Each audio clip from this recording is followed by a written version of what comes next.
Hello, today is Thursday, February 17th. I'm Tracy Anderson, and let's talk about some markets. So first up, let's walk right into the beef market. So beef production was up to 659,000 head last week, up from the prior week's 639,000 head. As we saw last week, this is pushing prices lower. Chucks and rounds are moving lower. Ground beef is not moving lower, but I think we may have topped out now. Spring could bring another run on the ground beef, but with stronger production numbers, I'm not sweating that. Ribeyes and tenderloins are coming down after such a long run higher. Strip loins are holding steady, and I do believe they will be leading things up when this market turns around. I think we've got a couple weeks here before we see things moving up, so the time to buy is now. Okay, let's look at pork. I said last week I'm not in a buying mood with bacon, and that was when bellies hit $178. Now, yesterday's close is up to $209. I'm not buying. I don't think this is sustainable. Buy if you have to, but this is not a friendly market to take a position.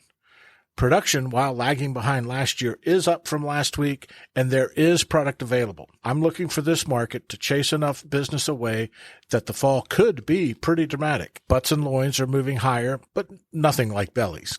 Looking forward to summer, ribs are going to be expensive again this year. Really no bargains to be had. Okay, let's look at poultry, and chicken breasts are still moving higher. We're about to see breast meat exceed the pricing for wings for the first time since 2013. Wings are holding steady. It's the continued move higher on the breast side.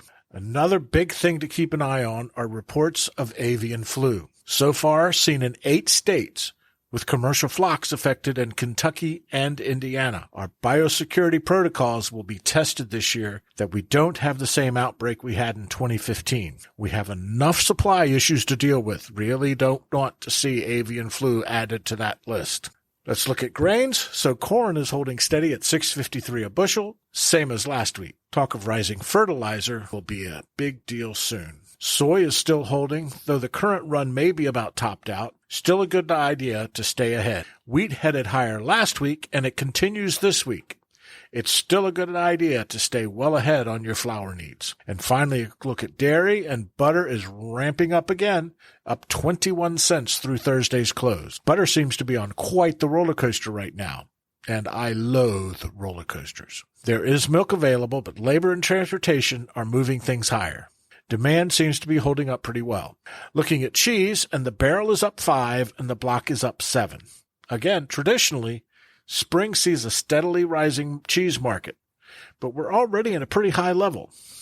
Okay, with that, I'm done. Thanks for listening, and let's do it again next week.